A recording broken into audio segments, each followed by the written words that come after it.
Bom dia. Sejam bem-vindos à teleconferência da M. Dias Branco referente aos resultados do segundo trimestre de 2020. Estão presentes os senhores Gustavo Lopes Teodósio, vice-presidente de Investimentos e Controladoria, Rômulo Dantas, vice-presidente comercial, e Fábio Cefali, diretor de Novos Negócios e Relações com Investidores.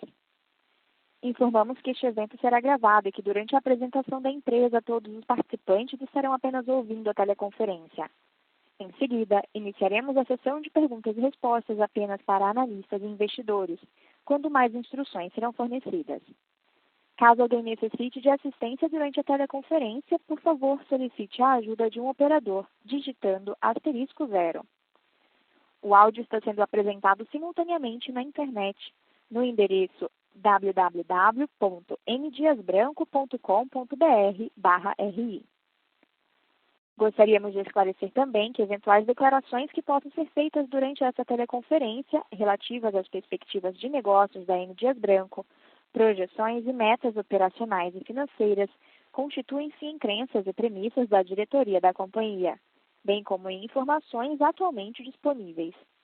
Elas envolvem riscos, incertezas e premissas, pois se referem a eventos futuros e, portanto, dependem de circunstâncias que podem ou não ocorrer.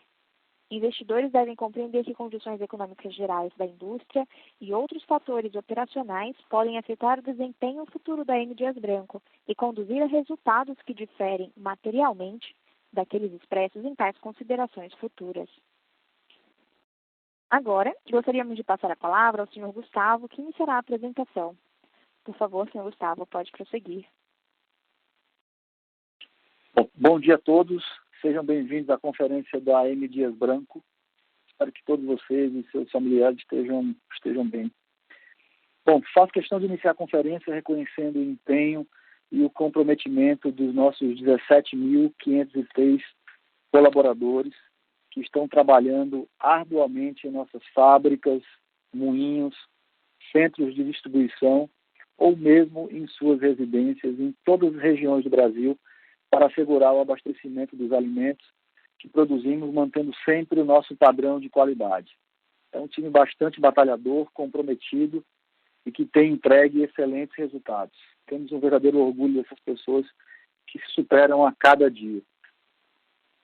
Como comentamos na conferência do primeiro trimestre, seguimos adotando as medidas de segurança indicadas pela OMS e pelos órgãos de saúde do Brasil, com os quais mantemos contato permanente. Desde o início da pandemia, doamos mais de 400 toneladas de alimentos e 2,4 milhões de reais para apoiar hemocentros e incentivar a doação de sangue. Temos certeza, como tinha mencionado na conferência anterior, que como companhia sairemos dessa crise ainda mais fortes do que entramos. Os resultados desse trimestre, consistentes e alinhados com o nosso plano estratégico, demonstram que estamos no caminho correto para a continuidade de um ciclo virtuoso de crescimento, com lucratividade e retornos atrativos. Farei alguns destaques que mais adiante serão detalhados pelo Fábio. Nossa receita líquida foi recorde, atingindo 1,89 bilhão de reais. Nossos volumes cresceram 2 dígitos, com aumento dos preços médios e expansão de participação de mercado em biscoitos e em massas. Na área de ataque, que compreende as regiões Sul, Sudeste e Centro-Oeste, e na área de defesa, com as regiões Norte e Nordeste. Importante mencionar que também crescemos em share valor. Encerramos o trimestre com uma sólida posição financeira. A geração de caixa de 492 milhões de reais foi recorde. Reduzimos a alavancagem para 0,4 vezes a EBITDA e mantivemos o rating AAA da Fitch, além do crescimento de 51% do nosso lucro líquido. Os investimentos realizados ao longo dos anos, principalmente em produção e logística, estão sustentando a nossa estratégia de crescimento. Produzimos 817 mil toneladas de alimentos, também recorde histórico. Reportamos recorde histórico também na verticalização, que foi de 99% em farinha de trigo e 100% em gordura vegetal, garantindo assim uma melhor estrutura de custos. Tivemos avanços importantes em sustentabilidade, reduzimos em 5,6% o consumo de água por tonelada produzida e a geração de resíduos, também por tonelada produzida, caiu 12%. Com um crescimento de 526%, exportamos 93,3 milhões de reais no segundo trimestre. Esses resultados são frutos do trabalho conjunto e consistente de diversas áreas da M. Dias Branco, totalmente alinhado ao nosso planejamento estratégico, que tem se mostrado acertado. Antes de passar a palavra ao Fábio, gostaria de fazer mais um destaque sobre a Piraquê. Adquirida pela M. Dias Branco em maio de 2018, é uma marca com produtos de alto valor agregado e que está sendo trabalhada para ser uma marca de expressão nacional. Em faturamento, já é a segunda maior marca da M. Dias Branco e neste trimestre atingiu 23,7% de margem EBITDA. Estamos preservando o preço médio mais alto da Piraquê e fazendo os ajustes necessários em sua estrutura de custos e despesas. Para concluir esta parte, quero reiterar que seguimos trabalhando arduamente, tomando todos os cuidados necessários para garantir a segurança de nossos colaboradores e o abastecimento de alimentos saudáveis, saborosos e a preços competitivos.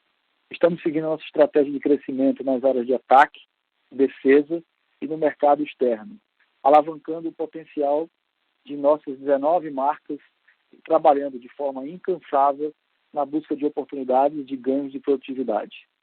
Muito obrigado e peço agora que o Fábio apresente os detalhes dos resultados e, em seguida, passamos para a sessão de perguntas e respostas. Obrigado, Gustavo. Bom dia a todos. Peço agora que acessem a apresentação que foi disponibilizada para acompanhamento das explicações. Como Gustavo já mencionou os principais destaques do trimestre, podemos iniciar pelo slide 5, para apresentarmos os detalhes sobre as vendas do segundo trimestre. Tivemos receita líquida de 1,89 bilhão de reais, com crescimento de 22% frente ao 2T19, recorde histórico para um trimestre. O crescimento apresentado no gráfico é reflexo das acertadas iniciativas comerciais e operacionais implantadas ao longo de 2019, bem como da força de nossas 19 marcas, da robustez de nossa infraestrutura, que sustenta o crescimento e, sobretudo, do empenho do nosso time e de uma execução focada e disciplinada. Passamos agora para o slide 6. Aqui observamos que o crescimento aconteceu com total alinhamento à nossa estratégia. Crescemos em todo o Brasil, nas áreas de ataque e defesa, e de forma mais acelerada na área de defesa, que compreende as regiões Sul, Sudeste e Centro-Oeste. Observamos também o crescimento acelerado de nossas exportações, fruto de uma estratégia acertada, definida 4 anos atrás, que priorizou mercados, estimulou o desenvolvimento de produtos exclusivos para exportação e recebeu investimentos para a abertura de novos mercados. Vamos agora ao slide 7. Na comparação com o primeiro TRI de 2020, aumentamos a nossa participação de mercado em biscoitos e massas, respectivamente 1,2 ponto percentual e 3,2 pontos percentuais. Importante destacar que expandimos o market share tanto na área de ataque quanto na área de defesa, em total alinhamento à nossa estratégia. Vamos agora para o slide 8. Primeiro, crescemos em nossas principais linhas de produtos: biscoitos, massas, farinha e farelo e margarinas e gorduras. Sobre os volumes, crescemos 2 dígitos nas principais linhas de produtos. Em margarinas e gorduras, que parte importante das vendas está concentrada no food service, tivemos retração do volume em função do fechamento de bares e restaurantes. Com relação aos preços médios, tivemos aumento em todas as linhas de produtos. Passamos agora ao slide 9, sobre as exportações. Vendemos 93,3 milhões de reais, recorde histórico para um trimestre. Como já comentamos, esses resultados advêm da execução de um plano de longo prazo que, neste momento, nos habilitou a rapidamente capturarmos as oportunidades que se apresentaram, principalmente na venda de massas para os mercados na América Central. São resultados que nos deixam muito orgulhosos e confiantes no potencial de longo prazo das vendas da M. Dias Branco no mercado externo. Vamos agora ao slide 10.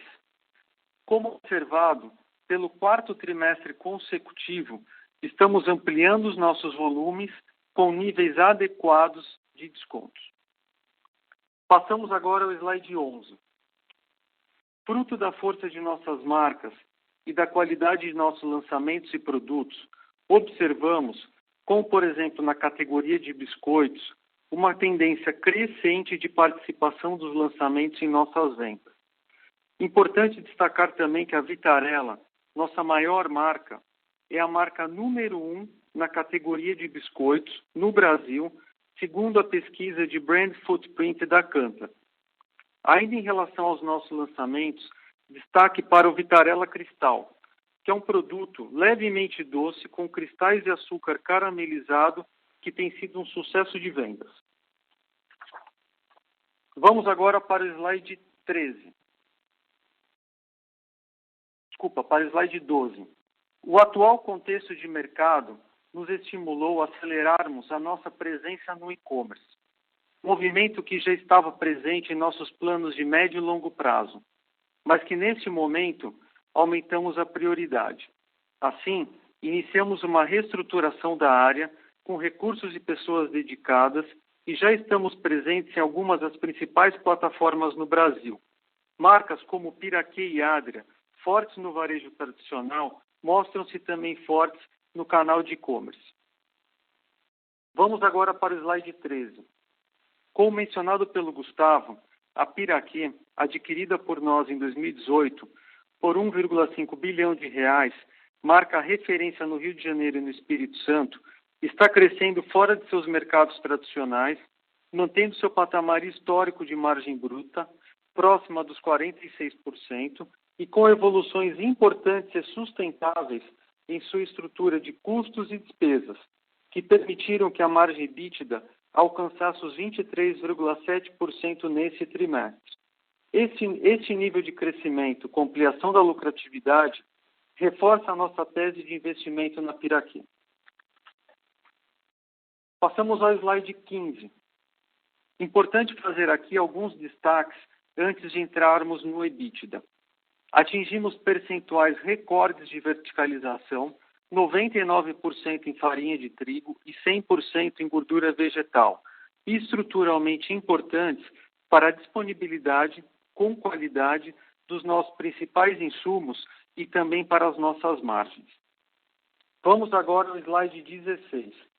Produzimos 817 mil toneladas de alimentos, recorde histórico para a M. Dias Branco, com destaque para farinha e farelo, fruto, sobretudo, do novo moinho de trigo em Bento Gonçalves, no Rio Grande do Sul.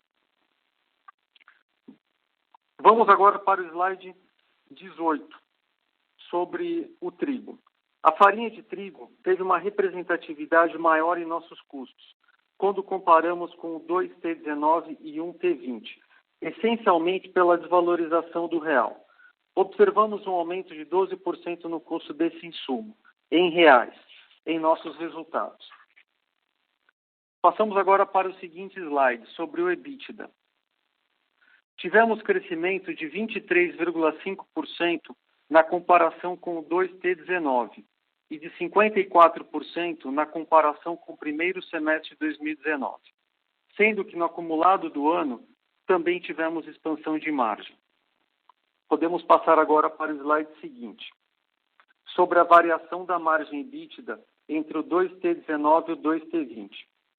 A maior representatividade do custo da farinha de trigo em nossos resultados, cerca de 3,2 pontos percentuais, fruto essencialmente da desvalorização do real, foi compensada pela maior diluição dos custos fixos e das despesas fixas, inclusive na logística. Adicionalmente, nesse trimestre, tivemos 0,4 ponto percentual de impacto não recorrente favorável na margem EBITDA, contra 1,6 ponto percentual no 2T19. No 2T20, importante destacar aqui, tivemos efeitos favoráveis na ordem de 38,8 milhões de reais de créditos tributários, principalmente pela exclusão de ICMS na base de cálculo de PIS/COFINS. E também alguns efeitos desfavoráveis, 22,5 milhões de reais de custos e despesas relacionados à pandemia e outros 8 milhões de reais referentes à reestruturação e integração da Piraquê. Podemos seguir para o próximo slide sobre o lucro líquido. Aqui observamos que o lucro líquido cresceu 46,4% no trimestre e 80,5% no semestre, principalmente em função do crescimento das vendas e do EBITDA. Vamos ao slide seguinte sobre os investimentos. Investimos 44,8 milhões de reais no trimestre e 101 milhões de reais no semestre, com foco na ampliação da capacidade de produção e na logística. Passamos ao próximo slide sobre o caixa. As disponibilidades líquidas geradas pelas atividades operacionais totalizaram 492,4 milhões de reais, recorde histórico. Além do crescimento de 51,5% do lucro líquido, destaque para a liberação de capital de giro, decorrente de uma série de iniciativas adotadas em recebíveis e fornecedores, como, por exemplo, a redução de 3 para 2 vezes ao mês para pagamentos a fornecedores. Ou seja, antes pagávamos os fornecedores 3 vezes ao mês, hoje estamos pagando 2 vezes ao mês. Bem como a adoção de prazos mais longos para as novas compras. Vamos agora para o slide seguinte, sobre a dívida líquida. Encerramos o trimestre com 333 milhões de reais de dívida líquida, 46,9% menor que no 2T19 e menor também que no 1T20.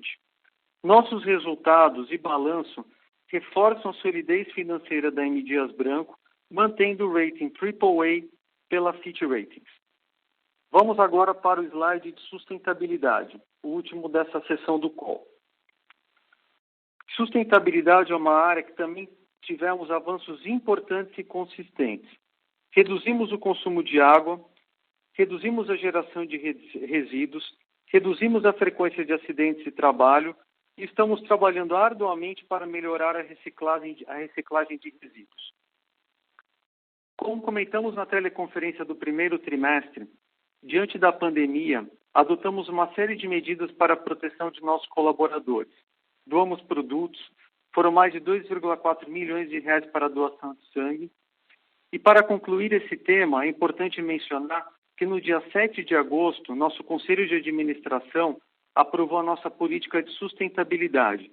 Esta política tem o objetivo de nortear o posicionamento da M. Dias Branco diante da governança para a sustentabilidade, com princípios alinhados, sobretudo aqueles relacionados ao Pacto Global das Nações Unidas. Bom, encerramos essa sessão do call. Vamos partir agora para a etapa de perguntas e respostas. Antes da gente abrir o contato para os analistas, eu vou ler a primeira pergunta que chegou por e-mail dos analistas do Scotiabank, do Juan e do Felipe. São duas perguntas, uma relacionada a preços e a seguinte relacionada à rede, que vai ser respondida pelo Gustavo. Então vamos para a primeira pergunta, feita pelo Juan e pelo Felipe. Com esses níveis de desvalorização do real, o repasse, obviamente, repasse de preço, está se tornando uma ferramenta muito importante para defender o desempenho financeiro. Vocês podem discutir seus planos no lado dos preços e, considerando que vocês já implantaram algumas ações de preços em março, também nos diga como o consumidor está recebendo essas ações de preço. Então, eu vou só iniciar, na sequência eu passo a palavra ao Rômulo, que é o nosso vice-presidente comercial. Então, nossos preços, na comparação entre o 2T20 e 2T19, aumentaram 2,9%, tivemos aumentos em todas as linhas de produto. Na comparação com o primeiro TRI de 2020, também tivemos aumento de preço. 2,6% no aumento do preço médio, né, com aumento nas principais linhas de produtos. Então, eu passo agora a palavra ao Rômulo para elaborar mais essa resposta. Ok, obrigado, Fábio. O áudio está ok? Então, eu vou seguir com a resposta. Bom, em relação a preço, nós fizemos um primeiro aumento de preço no ano de 2020. Isso aconteceu com o anúncio ao longo do primeiro trimestre e com a implementação desse aumento de preço no decorrer aí do segundo trimestre. Sobre a questão de estratégia de preço, nós seguimos com uma arquitetura de preço sendo desenvolvida. Preço é uma coisa que é uma jornada, a gente não consegue implementar isso do dia para a noite, existe uma série de fatores, desde construção de marca, logicamente, até as políticas de canal e região do Brasil. Então, nós estamos implementando isso conforme planejado. A pressão de custo nos fez fazer um planejamento para o segundo aumento de preço, que nós começamos a implementar já no mês de julho e que começa a ser implementado full realmente no mês de agosto, porque existem diferenças entre a implementação, o anúncio e a implementação entre canais de vendas no Brasil. Isso é uma coisa muito comum e acontece aí na grande maioria das empresas de bens de consumo. Esse aumento estará sendo implementado ao longo desse terceiro trimestre, portanto, então, ou seja, o full acontecerá agora no mês de agosto. E temos um terceiro planejamento que também está já em curso e vai acontecer aí nos próximos meses, de algumas adequações em embalagens que nós comercializamos, sejam com uma oferta de produto para que o consumidor leve mais, assim como também alguns ajustes de embalagens que vão dar a opção do consumidor de ter aquele produto por um desembolso menor. Então, essa adequação de preços, ela está acontecendo, conforme eu falo com vocês, então vai acontecer ao longo até dos próximos meses, né, principalmente na questão desse ajuste de embalagens, e o segundo preço que nós anunciamos, estará implementado full no Brasil, com diferenças, logicamente, entre canais e regiões do Brasil para atender uma necessidade estratégica de crescimento e defesa, logicamente, das nossas marcas nas regiões do Brasil, mas isso está em curso. Nós vamos fazer até o final do ano, basicamente 2 aumentos anunciados e implementados e uma terceira versão que é um ajuste nos pesos das nossas embalagens. Fábio, eu queria complementar. Vocês estão me ouvindo bem? Sim. Tá, é o Gustavo. Então, obrigado, Juan, obrigado, Felipe, pela pergunta. Só complementando um pouco do que o Fábio e o Romulo falaram, o dólar, no começo do ano, até o real, né, depreciou de forma importante, diria que mais de 30%, né? O ano começou com dólar próximo dos R$4, agora estamos falando de um dólar de 5,40. Esse percentual, esse aumento, essa depreciação relevante do real, você não consegue passar de imediato. Isso a gente está fazendo, obviamente, junto com todo o mercado, de forma faseada. Fizemos uma parte no primeiro, tem outra parte no segundo, como o Rômulo comentou, usando várias alavancas, e devemos ter mais algumas em outros períodos do ano. Porém, importante também comentar que nós lançamos um programa de produtividade ainda no primeiro trimestre desse ano, que é uma outra forma de você minimizar ou neutralizar os efeitos da depreciação do real. Então, está sendo feito um trabalho que a gente chama de projeto Multiplique, né, de produtividade, no intuito de conseguir entregar menores custos, protegendo assim a rentabilidade da companhia. Ou seja, preço não é a única alavanca que a M. Dias vem trabalhando internamente. Tá? E se você me permite, Fábio, eu acho que tem uma segunda parte da pergunta que foi sobre o comportamento do consumidor. Né? Em relação a isso, o que eu posso destacar é que nós claramente estamos vendo uma situação macroeconômica desfavorável, E o consumidor, ele não se abastece em um único canal, ele busca vários canais para fazer o seu abastecimento. E com o efeito da pandemia, a questão de segurança tem sido cada vez mais valorizada pelo consumidor. Então, varejos de proximidade, né, de vizinhança, têm ganhado relevância, assim como, tradicionalmente, os próprios cash and carries em função do tema preço de desembolso, né? Então, o consumidor está buscando esse sortimento dentro de vários canais, logicamente preocupado com o tema de preço, que é uma questão óbvia em função da macroeconomia que nós vivemos, e em relação ao que o Gustavo também comentou em termos de proteção de tudo isso, nós temos todos esses efeitos tentando setar o aumento de custo através das produtividades, e logicamente que a pressão tanto de commodities quanto de dólar, é muito difícil qualquer marca passar tanto preço como seria necessário. Tanto é que quando nós olhamos dentro da categoria de biscoito ou de massas, os repasses de preços têm sido realmente muito aquém da necessidade real da indústria como um todo, né? Mas isso é uma realidade que nós vivemos e estamos tentando encontrar caminhos para conseguir realmente seguir crescendo com margens, e aí a produtividade é muito importante, assim como os repasses de preço.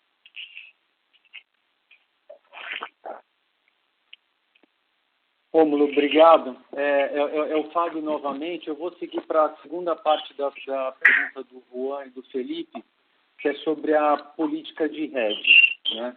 Então, eles disseram o seguinte: vocês podem discutir a política de hedge um pouco mais para entender quais matérias-primas vocês poderão proteger, qual percentual de necessidade vocês podem proteger, quais outros parâmetros o programa de hedge deve seguir e quais medidas foram tomadas para garantir que o programa não corra riscos desnecessários. Você pode começar, Gustavo?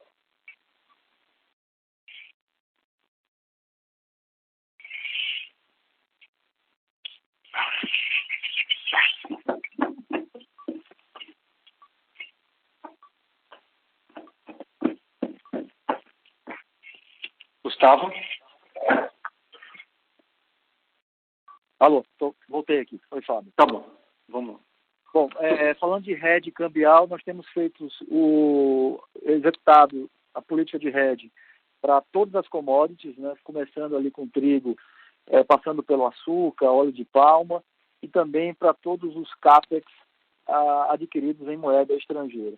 Vale lembrar que toda dívida também captada em outras moedas, elas são automaticamente swapadas para o real no momento da contratação da linha, né? Então você tem hoje, cambialmente falando, todas as commodities, CAPEX, mais as linhas de financiamento, ou seja, essa é a total da exposição, deduzido também a questão das exportações, que protege uma parte dessa exposição das commodities.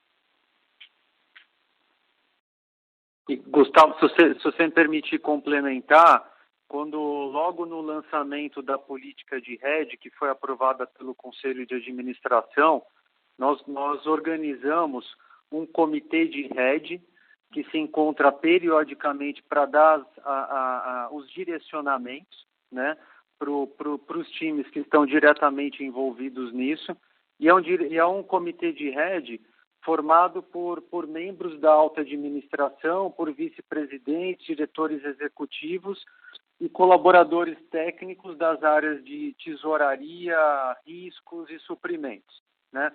Para endereçar aqui a segunda parte da pergunta do Juan e do Felipe, sobre quais as medidas que foram adotadas para a empresa garantir que o programa não vai correr riscos desnecessários.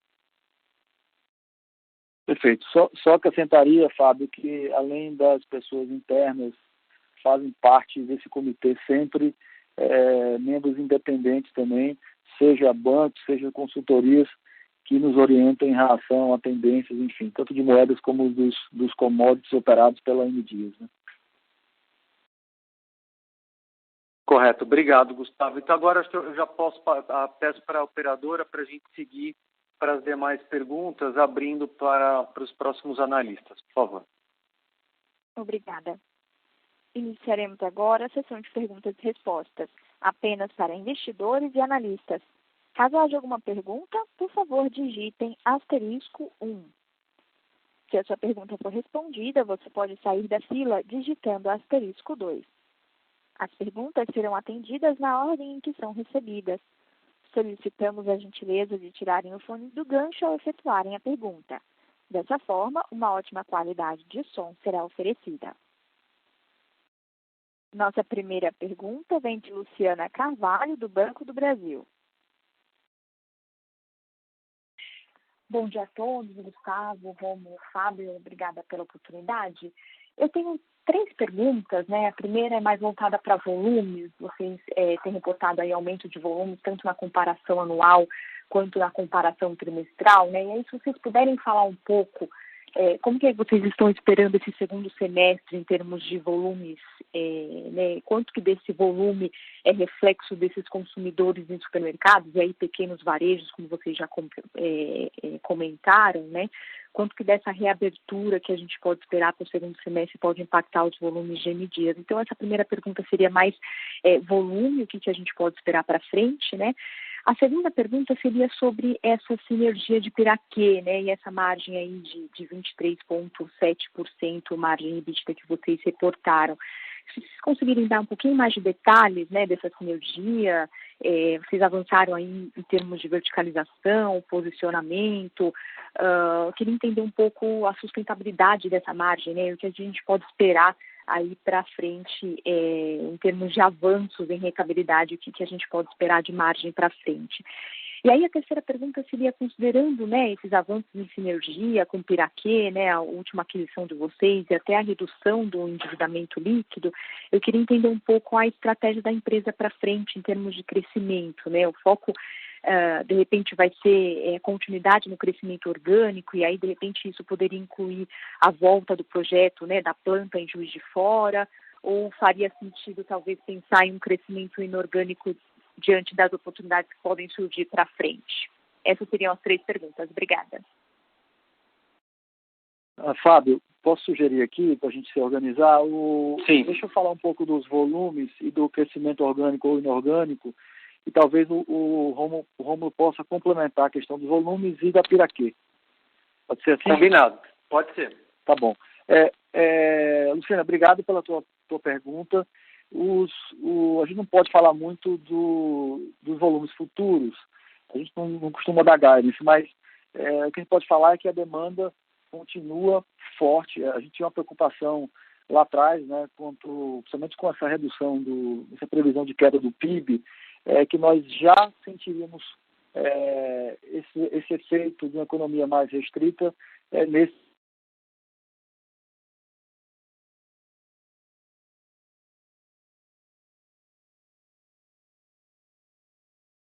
não pode dar muito guidance sobre resultados futuros. Falando um pouco de crescimento orgânico e inorgânico, a gente tem esse crescimento todo que a gente começa a ver, já viu no dia anterior, e vê nesse, é um crescimento que está muito baseado naquele nosso plano de expansão, dividido por área de ataque, área de defesa, que tem dado muito certo, né? Tem sido o nosso foco, além da questão da internacionalização, que começa com uma atenção especial na área de exportação. Quando você fala de crescimento inorgânico, a companhia tem estado atento às oportunidades de M&A. A gente sabe que no momento desse de recessão econômica, de maior dificuldade, aparecem algumas oportunidades.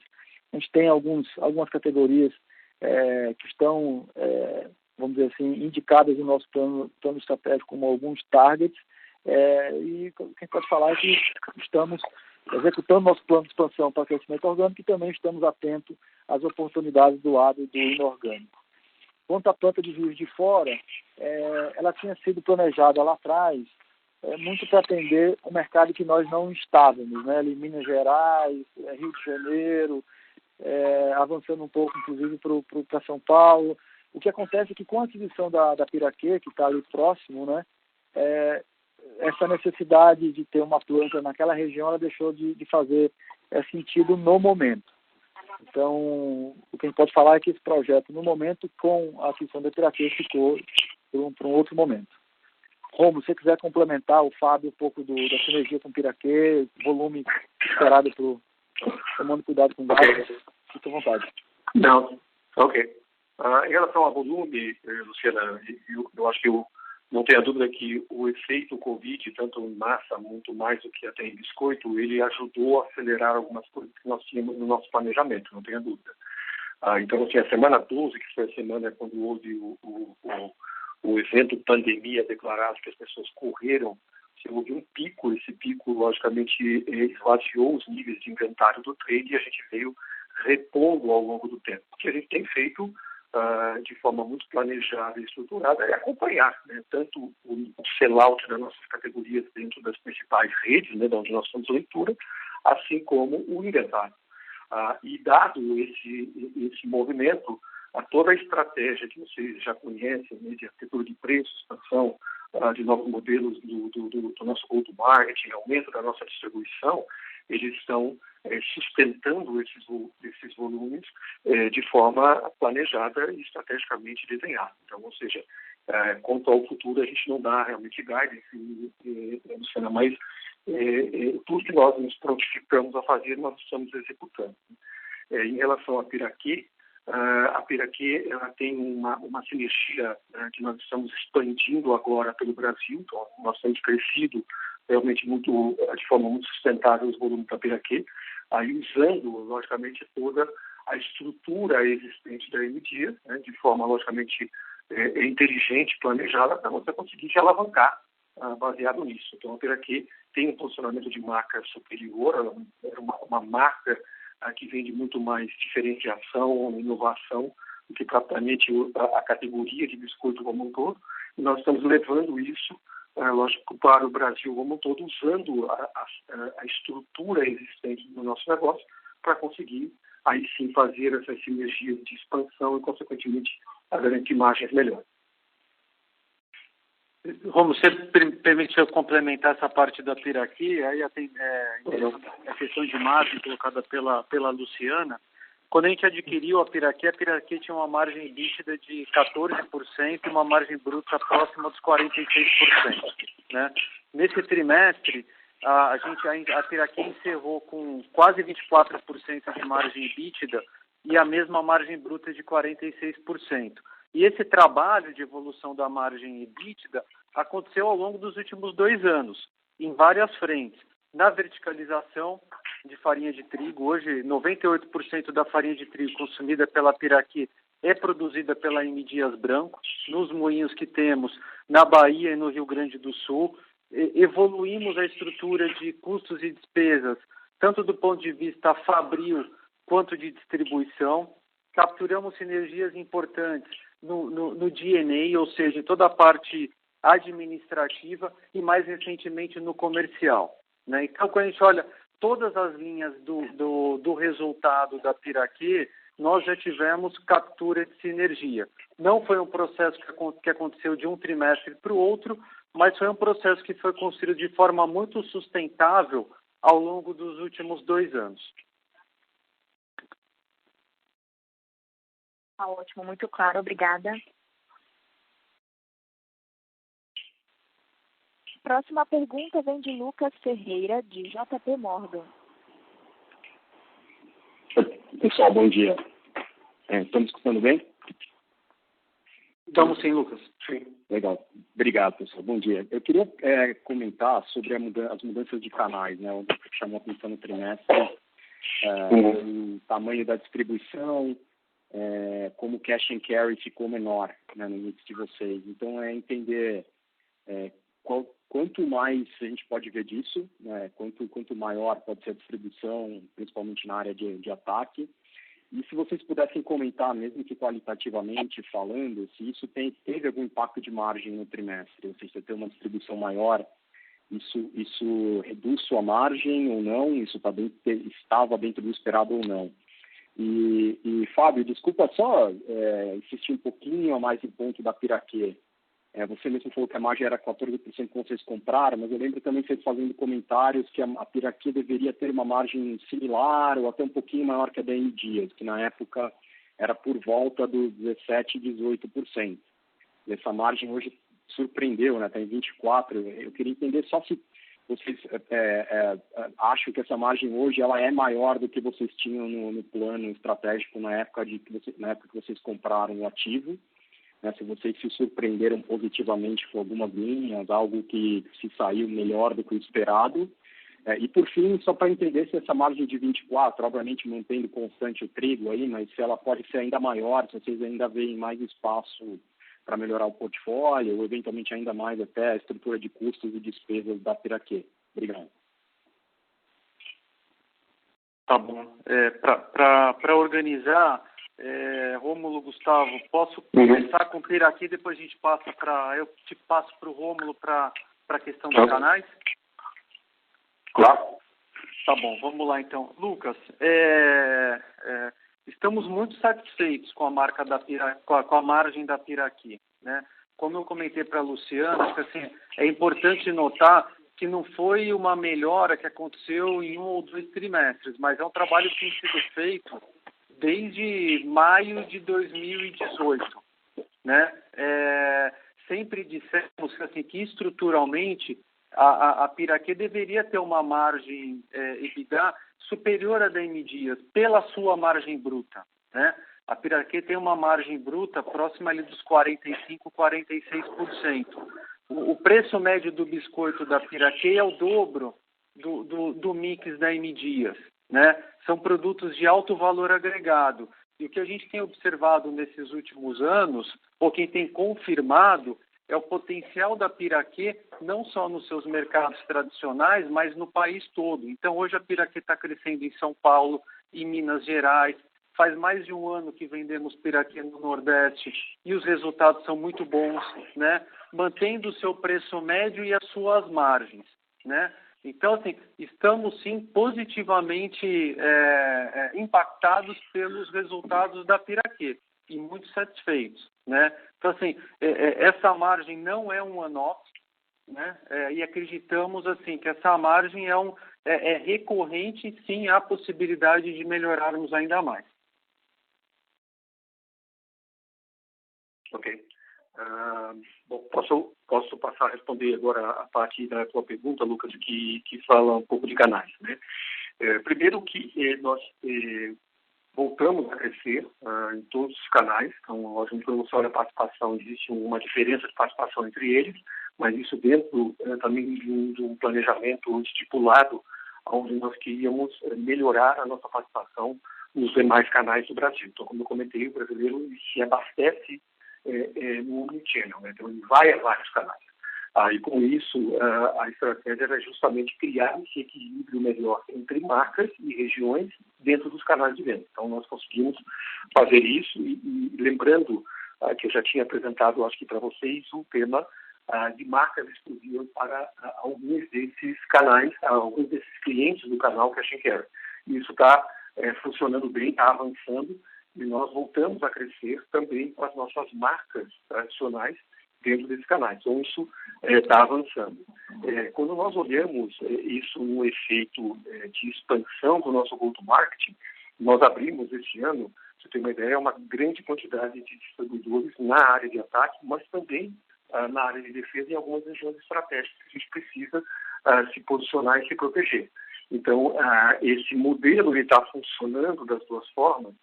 E mesmo quando você olha para a área de ataque, onde a gente está avançando mais com distribuidores, o efeito dessa expansão, ela passa por uma coisa muito interessante, que não existe uma canibalização de, muitas vezes, de um canal para outro, porque nós temos muitas oportunidades de aumento de distribuição, seja ela numérica ou até mesmo ponderada, em regiões muito importantes, sejam ela por volume ou por valor. E o efeito canal em trazer o distribuidor, ele tem um segundo ponto muito importante. Que além de nós aumentarmos o nosso volume de distribuição com marcas já conhecidas de categorias importantes, né, como Cracker, Maria Maizena, nós estamos começando a conseguir agora colocar outras categorias que até então nós, como M. Dias Branco, não tínhamos uma participação tão efetiva ou tão representativa como deveríamos ter, como, por exemplo, o Rosquinha, como, por exemplo, toda a parte de cookies.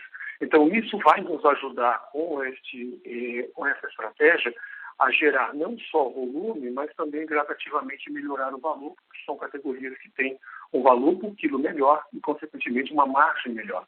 Então, o composto desta ação, ela parte por realmente expandir em todos os canais. A gente não tem absolutamente nenhuma objeção em vender para a Cash and Carry, muito pelo contrário. Nós temos uma relação muito boa, uma participação de ambos os lados muito representativa. Aí nós estamos crescendo novamente com esses canais que são realmente uma das escolhas do consumidor brasileiro.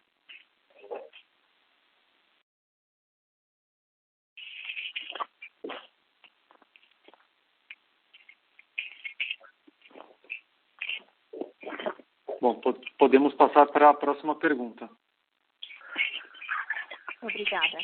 A próxima pergunta vem de Wagner Salazar, de Quanticas. Bom dia, Gustavo, Rômulo e Fábio. Minha pergunta vai mais no sentido de alocação de capital daqui para frente na companhia. Considerando aí que vocês já estão próximos, provavelmente no final do ano já vai voltar a ter uma posição de caixa líquido, o que a gente pode esperar? A gente pode esperar mais investimentos em projetos orgânicos, eventualmente mais aquisições ou até mesmo uma distribuição de dividendos, recompra de ações. O que vocês esperam do ponto de vista de alocação de capital? Até imaginando que num cenário de Selic mais baixa, a atratividade de muitos projetos internos já pode ter aumentado também. Queria entender um pouco como é que a companhia vai alocar capital nesses próximos trimestres. Gustavo, você prefere iniciar? Posso falar. Bom, obrigado, Wagner, pela pergunta. É só importante lembrar que o caixa hoje, a dívida da companhia, aumentou bastante. A dívida bruta, eu estou falando, obviamente que a líquida não. Muito mais para aquelas questões de proteção em função das incertezas do Covid lá atrás, né? Por volta de março, abril.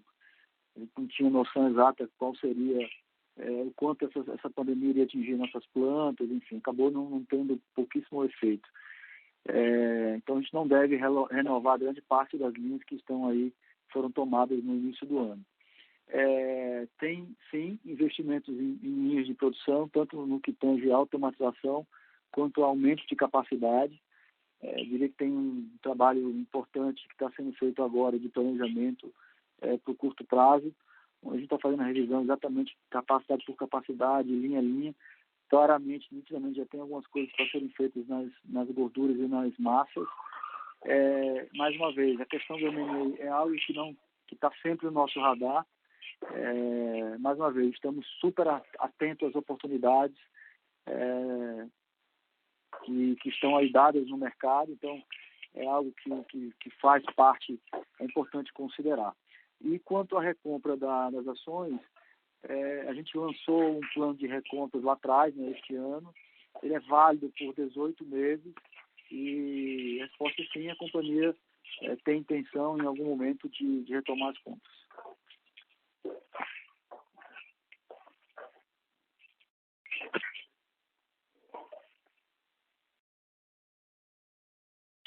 Podemos passar para a próxima.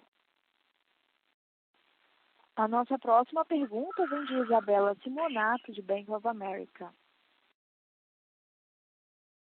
Bom dia a todos. Obrigado pelo call.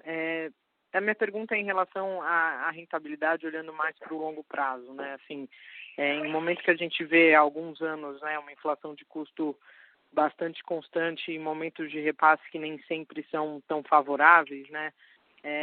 A gente pensava numa margem de longo prazo para a empresa, considerando os benefícios fiscais, que ela poderia voltar a 17%, 18%. Como que vocês enxergam isso, né?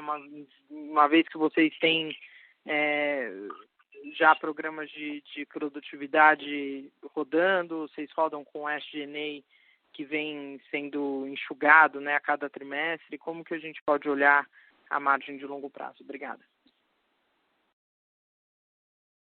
Oi, Isabela, tudo bem? É o Gustavo falando. Bom, a receita, você sabe, esse ano tem aqui esse efeito do câmbio que tem reduzindo um pouco as margens da companhia. Olhando para o longo prazo, a gente não tinha algumas coisas, né? O projeto de produtividade entrou esse ano, a política de hedging que vai nos dar proteção para o futuro, tem um plano de expansão importante de receita. O Romulo pode falar também, vem uma campanha para aumentar o brand, o equity brand das nossas marcas, que possibilita, né, mais equity brand, mais preço. Então, a gente acha que lá na frente tem a questão de marcas mais fortes, nacionais, onde eu vou poder ir além um pouco na questão de precificação. Tem uma melhoria no portfólio mais rico, que está sendo também trabalhado, isso ajuda do lado da receita. Agora, questões macroeconômicas você consegue minimizar, né? Mas é difícil você neutralizar. E do lado de custo e despesa, como você tem visto, o SG&A já tem reduzido bastante, a parte de custeio tem muita coisa sendo feita para a gente fazer mais com menos, entre o projeto Multiplique, que é um projeto também bem robusto. Nós também acreditamos que essa não é a margem que nós esperamos para o futuro. Infelizmente, eu não posso falar muito do qual é a nossa margem do plano estratégico, mas seguramente são margens bem maiores. O que a gente pode afirmar com toda certeza é que tem sido feito, essa margem não nos agrada, né? A gente acha que tem uma capacidade para expandir de forma importante, e começamos a fazer, estamos trabalhando muito para que isso aconteça, né? Eu diria que todas as alavancas devidamente endereçadas, tanto do lado da receita quanto do lado da despesa e custo. Não sei, Romulo, você quer complementar com alguma coisa lá da receita? Posso, claro. Bem, Isabela, o ponto que o Gustavo toca nada mais é do que eu apresentei também, eu acho, para vocês, né, o ano passado, sobre quais eram as nossas marcas principais, lembrando que a M Dias tem 19 marcas. Dessas 19 marcas, cada uma tem um papel estratégico dentro do portfólio, sendo que 5 dessas marcas nós começamos a construir valor. Valor é uma coisa que é um investimento. Então, a gente está investindo por quê? Porque nós não queremos simplesmente ganhar volume por volume, nós queremos ganhar volume e valor. Então, essa construção demanda uma série de iniciativas que, dentro do planejamento estratégico, já estão acontecendo. Então, nós estamos direcionando isso, e Piraquê, que tem sido muito comentado, é uma das, eu diria, marcas principais dentro disso, mas nós temos Vitarella, por exemplo, que é a marca número 1 de biscoitos do Brasil. Então, essa marca ela tem que expandir, tem que ganhar cada vez mais valor. Eu não quero vender só creme cracker, maisena. Eu quero vender coisas que têm mais valor também dentro de marcas importantes como essas. Então, dentro deste planejamento, olhando para frente, nós vamos criar valor. Esse valor virá através de planejamento de inovação, através de ganhos de distribuição. Por isso que é tão importante, nesse momento, a gente expandir o nosso negócio e, gradativamente, dentro dos planejamentos, elevar a percepção de valor das nossas marcas. Assim você consegue repassar, eventualmente, esses preços quando você tem um impacto tão forte em questões de commodities. Assim como a gente não pode passar ineficiência para o consumidor. O que a gente quer dar para o consumidor são produtos que ele realmente valorize, porque ele encontra tanto qualidade quanto diferenciação que a gente faz. Então, isso não é da noite para o dia, isso não acontece assim, mas dentro da tua pergunta, e realmente olhando para frente, a parte de criação de valor virão das marcas que a gente tem construído, escolhido, para que a gente enxergue essa diferenciação, e dentro do projeto de produtividade a gente não vai ficar passando improdutividades ou falta de coerência para o consumidor final, que a gente sabe que nesse momento está enfrentando bastante dificuldade. Então, esses planos é que vão nos ajudar a ganhar valor a médio e longo prazo.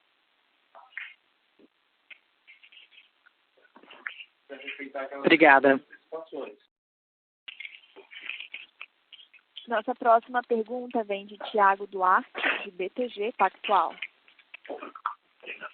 Olá, bom dia a todos. Obrigado pela oportunidade. Eu queria fazer 2 perguntas. A primeira delas, voltando para a discussão sobre preço médio, quando a gente vê esse dado que vocês trazem da queda dos descontos, né, e considerando inclusive o aumento de preço que vocês começaram a implementar em março, lá se eu não estiver enganado, eu fico um pouco com a impressão que o preço médio poderia ser um pouco mais alto, mesmo quando eu olho as categorias massa e biscoito. Eu queria pedir se vocês pudessem comentar com a gente como é que foi. No tri passado vocês falaram bastante de mix, o mix não ajudou.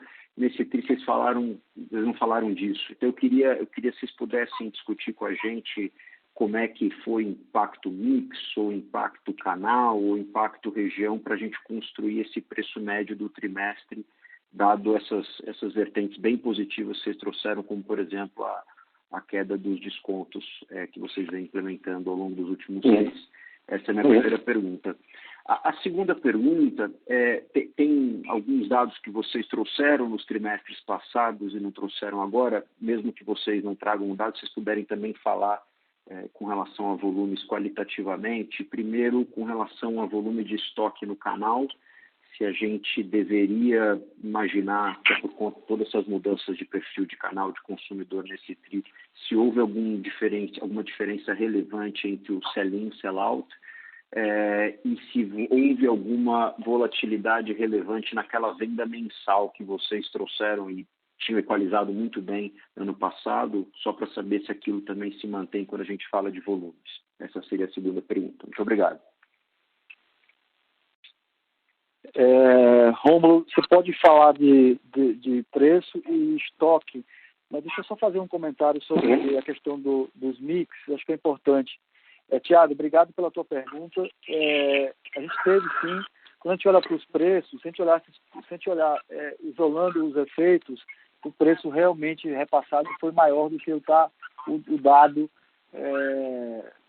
que está aí claro para todo mundo, né? Basicamente, a gente teve aí dois efeitos relevantes de mix, somente de canal, né? A gente aumentou muito a exportação, ela tem um preço menor, mas uma margem muito maior, porque na exportação você não tem os impostos, estrutura comercial é bem reduzida, os contratos comerciais praticamente inexistem, então você tem preço menor, margem maior. A mesma coisa acontece com o canal distribuidor, porque no momento que você tem um plano de expansão regional relevante, principalmente regiões que você tinha uma presença muito pequena, aí eu dou o exemplo do Centro-Oeste e um pouco do interior de São Paulo, são mercados importantes que a Energisa tinha participação pequena. É o mesmo raciocínio para a exportação. Você tem preço melhor, porque ele atinge o pequeno varejo, né? E, porém, você não tem o custo de distribuir estes produtos. Então, sua margem é melhor. Então, quando você olha só preço, a parte do top line, realmente você vê que ele poderia ser maior. Quando você olha, faz um drill down para entender melhor, você vê que esses dois movimentos aí tiveram reflexos importantes. Eu diria que o outro ponto aí, com menos intensidade, é o trade down. A gente viu um crescimento também maior das categorias que o Romulo já mencionou lá atrás, né? O água e sal, o creme cracker e o Maria Maisena. E isso no mix também gera um efeito do preço top line que mexe um pouquinho. Quer dizer, tirando esses efeitos, de fato, o aumento do preço seria bem mais impactante do que foi esse reportado. Como você puder complementar, depois falando um pouco do estoque, Fábio. Eu acho que você praticamente respondeu, Gustavo. E aí, Thiago, o efeito de trade down é que faz ou acentua um pouco mais essa diferença do preço médio por quilo que você vê. Então, quando você olha, por exemplo, a nossa receita líquida, ela cresce até mais do que o nosso volume, né? Quando você vai no net. Né? Então, a gente está repassando esse preço. Só quando você repassa, você tem um aumento substancial nas categorias de cracker, Maria Maisena, que ótimo, está acontecendo, maravilhoso, estão expandindo, mas isso tem um efeito no seu preço médio. Não gostaria de estar vendendo, provavelmente, mais recheado, mais rosquinha, mais categorias que têm um preço médio maior. Mas esse trade down é um efeito econômico ao consumidor. A gente atende, né, busca gerar valor. Como é que a gente tem gerado valor? Eu acho que foi um pouco do está na apresentação lá, o cracker Delicitar Cristal. Então, a gente está expandindo o Delicitar Cristal no Brasil. Esse é um cracker, só que ele tem uma diferenciação, R$1 por quilo melhor. Então, isso é uma forma de você tentar capturar essa oportunidade que nós estamos vendo dentro da categoria de cracker com um produto de melhor valor agregado ofertando para o consumidor. Então, esses efeitos que acabam gerando uma exportação, como o Gustavo comentou, e mesmo dentro do canal distribuidor, quando você olha o reais por quilo comparativo a outros canais, você tem a sensação de que você ganha menos. Mas quando você vai no fluxo, isso para o teu EBITDA, né, pelo custo fixo, que é menor, você tem um offset que compensa esse preço por quilo diferenciado. Então, acho que esses são os movimentos que estão acontecendo, acho que isso explica um pouco o repasse de preço com menos investimento e, logicamente, o efeito reais por quilo. Por outro lado, a sua pergunta sobre inventários, a gente não trouxe, mas a boa notícia é que o sellout continua acelerado e os inventários, o trade, estão realmente sob controle. A gente tem tido muito cuidado com esse tipo de situação, porque não vale a pena você realmente transferir de um estoque para outro, né? Então, o que a gente quer é giro, o que a gente busca realmente é o sellout. Então, essa equação, ela está mantida da mesma proporção, eu diria, que nós tínhamos nos trimestres anteriores. E até algumas regiões a gente está até mais acelerado no sellout do que até na capacidade de repor esse inventário. Mas estamos ajustando tudo isso. E Rômulo, só para complementar aqui essa parte da resposta, o Thiago menciona a questão da volatilidade mês a mês, que a gente apresentou, se não me engano, até o segundo TRI de 2018, o terceiro TRI de 2018. Do quarto TRI de 2019 para cá, assim, a gente não teve mais aquela volatilidade, né? Porque a gente vê que os volumes estão crescendo de forma consistente, mês a mês, sem volatilidade. Isso, Tiago, também é um efeito de produtividade, que toda vez que você tem muita volatilidade, eu aumento o meu custo de distribuir, que eu gero uma ineficiência no processo como um todo, né, de demanda. Então, isso também é algo que a gente vem olhando para evitar, para não ter um custo adicionado e, consequentemente, um impacto na margem. Excelente, pessoal, obrigado. E se eu puder só fazer um follow-up, que eu acho que está, de certa forma, inserida nessas duas discussões que a gente está tendo, vocês trazem esse dado do crescimento de receita pelas áreas de ataque e pelas áreas de defesa, que eu acho muito interessante. Vocês conseguem comentar um pouco, como eu entendo que é uma diferença importante de mix e canal entre essas duas áreas, vocês conseguem comentar um pouco, ainda que qualitativamente, como é que a margem de contribuição ela diferencia entre essas duas áreas, né? A tua margem bruta, né? A tua margem de reposição nessas duas áreas? Romulo, você quer responder essa? Pode ficar à vontade, Gustavo. Se você está perguntando sobre margem, pode ficar à vontade, não tem nenhum problema.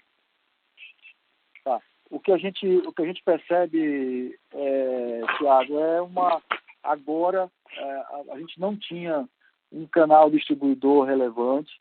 Esse canal passa a ter uma importância nesse projeto de expansão, atingindo o pequeno varejo, mas ele está bem concentrado, diria que no centro-oeste, sul e sudeste. No norte e nordeste, você tem um canal que não tem tanta relevância, e eu diria que as exportações também tiveram um papel diferente, que aí não interfere nem na área de ataque e na área de defesa, né? Margem, ela não muda muito entre os canais da área de defesa, da área de ataque, tirando essa questão dos distribuidores. O que a gente percebe é um mix mais qualificado, um portfólio mais qualificado no sul e sudeste. Até porque você tem um poder de compra maior. Essa acho que seria a grande diferenciação. Legal, tá muito claro. Obrigado a todos aí pelas respostas. Obrigado a você. Obrigada. Não havendo mais perguntas, gostaria de passar a palavra para o senhor Gustavo para últimas considerações. Senhor Gustavo, prossiga com suas últimas considerações. Bom, queria agradecer a todos, dizer que nós continuamos à disposição para eventuais dúvidas que possam surgir após a conferência. O time DRI está todo à disposição de vocês, eu, o Fábio, o Rodrigo, conte conosco, e dizer que estamos muito esperançosos em relação ao futuro. Tem muita coisa, muita oportunidade clara para ser capturada ainda pela MDIS. Estamos seguindo forte aí no trabalho árduo de todo o time para entregar bons resultados futuros. Obrigado a todos. Obrigada. A teleconferência de resultados da M. Dias Branco está encerrada. Por favor, desconectem suas linhas agora e tenham uma boa tarde.